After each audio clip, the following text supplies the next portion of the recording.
Shadow Foreign Secretary David Lammy was interrupted 3 times by pro-Palestinian protests during a speech this weekend. Sky News captured the second and third interruptions here. I want change through power, not through protest.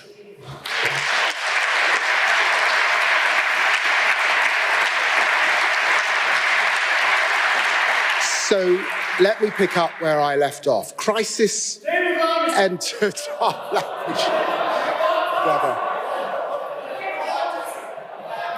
Brother, the moment when the patient either begins to recover or begins to slip away. And the word itself, crisis. You know, it's...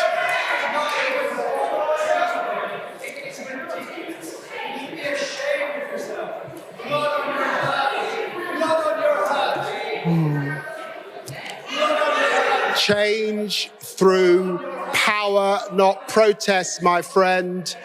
We all want a sustainable ceasefire. Now, I get the power, not protest line, right? I'm fine with that. I'm fine for them to say, we're not here to protest. We want to get into government. We want to have power. The issue I have with this, though, from this Labour front bench, what will they do with that power? Right? There was, you'll remember, a vote in Parliament on whether to call for a ceasefire in Gaza, and David Lammy abstained. So why is he happy to call for a ceasefire on stage to a crowd of supporters, but not to do so in the actual halls of power, right? That's not power over protest, that's protest over power. And I'm also worried that Labour have more interest in being in office than being in power. They're different things, let's remember. Now, here's another intervention from David Lammy this weekend during an interview with Michelle Hussein. Would Labour be prepared to recognise a Palestinian state independently of what the Israeli government is doing? Yes, we are committed to the recognition of a Palestinian state. We want to work with international partners to achieve that. And there are a number of countries in the developed world saying that they believe the time has come as well. But obviously you're doing that in conjunction with that two-state solution that is required. And this is a critical moment that comes out of this crisis. And we've got to seize that opportunity. So I think that Biden is right. And I have to say, I think Netanyahu's words were unacceptable. Of course, the Palestinian people deserve a state. And if they don't, then the consequence of that is either one state in which Benjamin Netanyahu would have to explain how Palestinians and Israelis live side by side with equal rights, or no state in which what he's really saying is occupation and siege continues. And I think the whole international world will say that's unacceptable. Now, that analysis is fine, right? I don't really agree or disagree, with anything you said there, but it doesn't answer the question. If a two-state solution is Labour's stated goal, how would they actually exert power to make it happen, right? And they already appear to be going backwards on this question. Labour under Corbyn spoke about a boycott of settlement goods. That would exert power on Israel. Under Corbyn, Labour's policy was also to immediately recognise a Palestinian state, not defer that recognition until some undefined set of international negotiations. Under Starmer, and of course under David Lammy, those two policies have been dropped. Under Starmer, Labour will simply condemn Netanyahu's words. Lammy is very happy to say, I disagree with what he said, but that won't make him face any consequences. So I'd say, David, that's the definition of protest, not power, right? You're not exerting power, not protest. You are protesting. Yes, on national radio. Oh, I condemn what Netanyahu has said. I'm going to be real with him. Going to put my foot down. That was not the right thing to say. Well, force some consequences. Use some power. Or are you afraid to? And there's another problem with David Lammy's interventions on this topic, and that's because even as a form of protest, the force of his proclamations are considerably weakened due to them changing from one day to the next. This was David Lammy on Channel 4 this weekend. When Benjamin Netanyahu says no to a two-state solution, we challenge him, because the consequences of that would be one state where people are not able to live equally side by side, or no state at all where occupation continues. And we stand against that. We know what he would also say to you, calling now, very vociferously, as I've said, for this immediate truth. Because what does Israel do? Which of its war objectives does it give up? Does it leave hostages behind? Does it accept that the bombing must end before eliminating Hamas? We know that only a truce only the weapons and bombs being put down will allow hostages to come out safely and allow women and children to live the lives that we all want them to see. But you and want the that is truce why first, and Israel won't do that, will I they? am with the breadth of global opinion that wants to see the fighting end. Again, that's decent analysis, right? That was a fine answer to those questions. It's of course true, there is no military means to successfully returning hostages. It's been clear ever since they were taken on October the 7th that the way to get back hostages is through negotiation, not through indiscriminate bombing. It wasn't clear to David Lammy, though, because here's what he said to Trevor Phillips on Sky on October the 15th. The Foreign Secretary James Cleverly says in the national newspaper this morning that there will be no resiling from support for Israel. Do you agree with that? I think that must be right. Look, I'm thinking of Celine Ben Nagar, a young woman who should be completing her maternity leave and is a hostage at this point in Gaza, having left behind her husband and her new young baby. Israel has a right to go and get those hostages. So Lammy agrees there will be no resiling from support for Israel, and he says that's because Israel has a right to go and get those hostages. Right? It's a shame it took 3 months and 25,000 dead Palestinians for David Lammy to realise the error of his ways. Ash, I'm sure David Lammy will say, look, that first clip, or that last clip that I just showed there, that was from October the 15th. It was just 8 days after the attacks of October the 7th. Of course, I've changed my mind since then. But I've got 2 problems with that, right? One, the principle has been the same all along, right? Which is that you don't bomb to get your hostages back. A negotiation was possible from day one.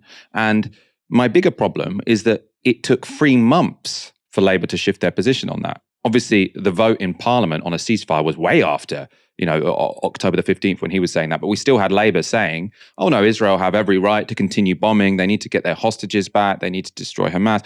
Why has David Lammy suddenly changed his tune? Have the facts on the ground changed? Or does he now suddenly feel that there's sort of enough diplomatic and political cover that he can say different things? And to me, this seems like someone who is, not only is he not willing to exert power when he gets, if he becomes foreign secretary, but he doesn't seem to know what he would do with it if he had it, right? Well, what does he believe? It changes from one day to the next, basically, based on what it seems what other people are saying, what people more powerful than him are saying, what the White House is saying.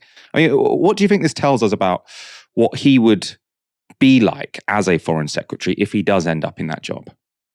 Well, I think that in some ways, David Lammy would be a cookie cutter foreign secretary for the UK, because he's shown himself to be totally lacking in integrity, totally lacking in sincerity, and happy to merely go along with whatever the main narratives that are coming out of the United States are. So from lots of people in the world of foreign policy, that's the ideal. That's as good as you can get from a foreign secretary. Now, obviously, I don't think that's a particularly good foreign secretary, but I think that fulfills the main concerns that Keir Starmer has had when it comes to dealing with Israel and Palestine under his leadership, because he's got 2 main things that are shaping how the Labour Party respond.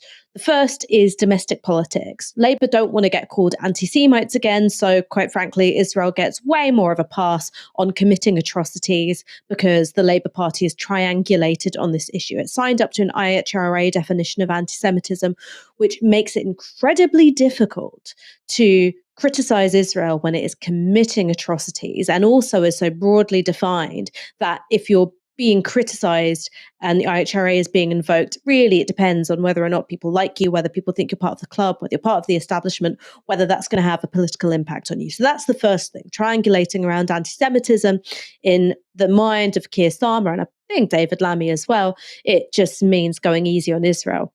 And the second thing is completely abandoning whatever vestiges of anti-imperialism remained in the Labour Party after Jeremy Corbyn stood down as leader. And I think this is the real reason why Corbyn was so dangerous to the establishment. It wasn't so much about his domestic economic policies. It wouldn't put the UK that far out of step with Scandinavian countries or even Germany. No, I think it was about the fact that there would be a significant reorientation of the UK's foreign and defence policy, right?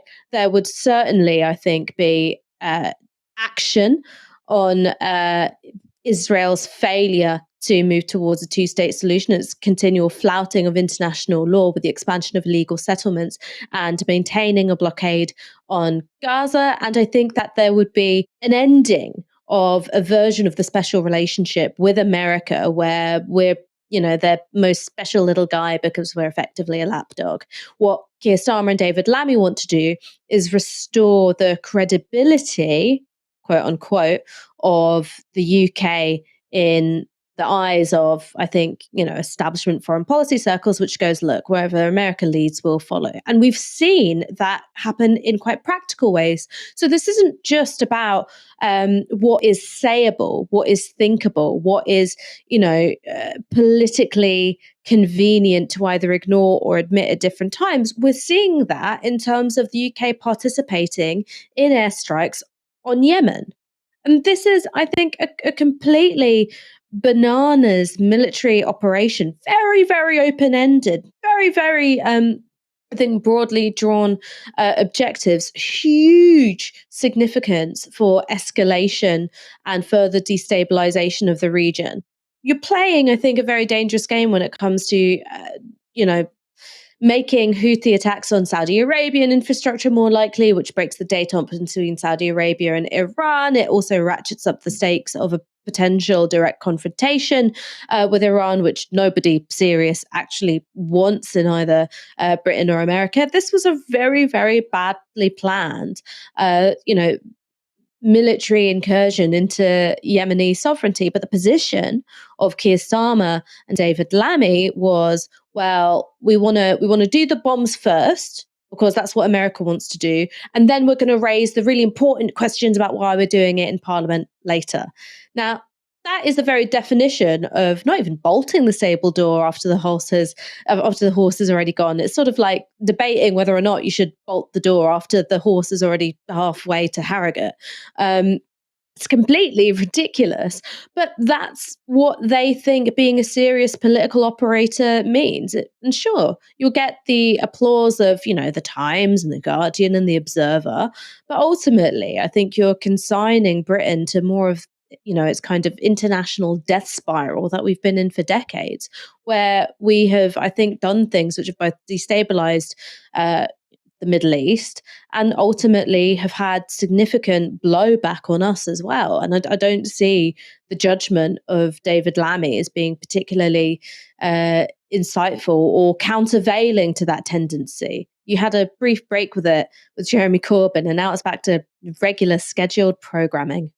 When people talk about New Labour, I mean, you can criticise them in loads of ways, but it's sort of like, they were fine for the NHS, right? The waiting list did go down.